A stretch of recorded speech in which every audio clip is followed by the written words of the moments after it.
Hey,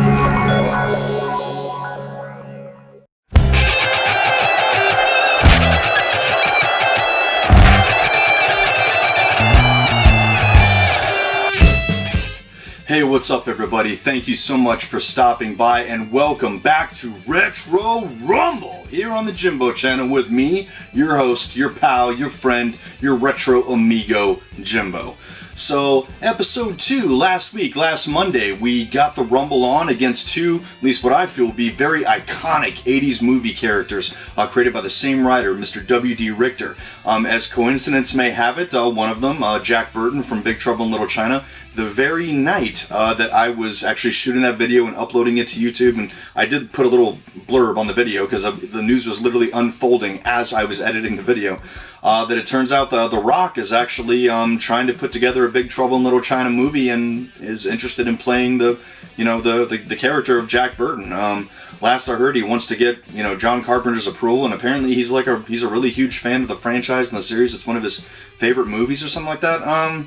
Not really sure how I feel about that. I'm not, I'll save my reservations. Maybe he's got a really good idea. I don't know, but I'm just having kind of trouble seeing him as Jack Burton. But it was already a good movie. You don't really need to remake it. I don't think you could do any better than that. But I digress. But anyways, last week it was Jack Burton versus Buckaroo Banzai, and man, wow. I mean, this was even more one-sided than the last vote. It was pretty much Jack Burton unanimously, as decided by you guys, and I figured at least a couple of people would have voted for Buckaroo Banzai, so I'm going to go ahead and vote for Buckaroo Banzai. Since pretty much no one else did, I'm going to go ahead and be the guy that raises the hand and say, maybe, Jack Burton with the old-fashioned, good old, America know-how, may have been able to overcome him just with sheer willpower and conviction and grit, but Buckaroo's a really smart guy, man. He's a strategist and a brain surgeon and all this other stuff, and I don't know. I don't think he really goes into anything half-cocked, but hey, this isn't up to me, guys. Retro Rumble is decided by you guys. So Jack Burton is officially hereby declared by me, your pal Jimbo, the winner. So, enough about last week, on to this week. Alright, so I thought we'd change things up just a little bit. Go back a little bit into the world of video games, but we're not going to do a console versus another console, or even a franchise versus another franchise. We're going to boil it down even more focused than that, to a singular item, to a singular weapon, in two different games/franchises. Okay, so before I tell you which one is which, and before you guys, quickly make up your mind, I just want to say that I'm hoping that you guys will not take into account your love for either of these particular franchises. Like, take the character, take your love for the franchise, take, which one you feel is the better game, take that completely out of it. I want you to look at this purely from like a tactical perspective on what you feel would actually be the superior weapon as far as fighting. Which weapon would give any regular guy, the edge.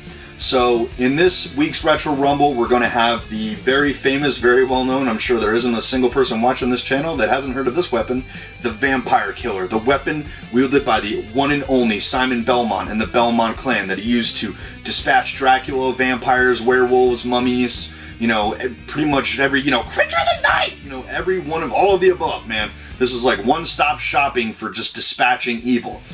And on the same token, we're going to pull something kind of out of left field here, but I think it is at least somewhat comparable to the Vampire Killer. It's kind of in that same general wheelhouse, and that would be the DiskArmor from Rygar. So, on one hand, you've got Simon Belmont, he's got good reach with this thing, and it's, just pure offense. I mean, this thing is just like a powerhouse for dispatching enemies.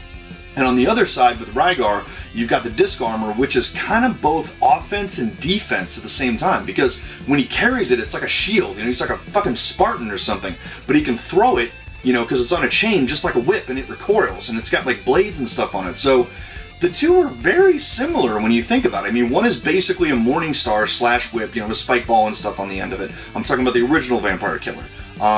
And the DiskArmor is basically, a giant disc with blades at the end of a chain. So, I mean, that's, at least I think so. I think that's, kind of in the same wheelhouse. But enough about what I think, guys. I want to hear what you think. And again, love for the franchises, love for the characters, leave that shit out of this. That is not the debate here. The debate is which weapon is tactically superior. Which one do you think would give a regular guy the advantage in a fight? Which one do you think is simply the better weapon for taking out the opponent? And ladies and gentlemen, without further ado, here on Retro Rumble, let's get it on!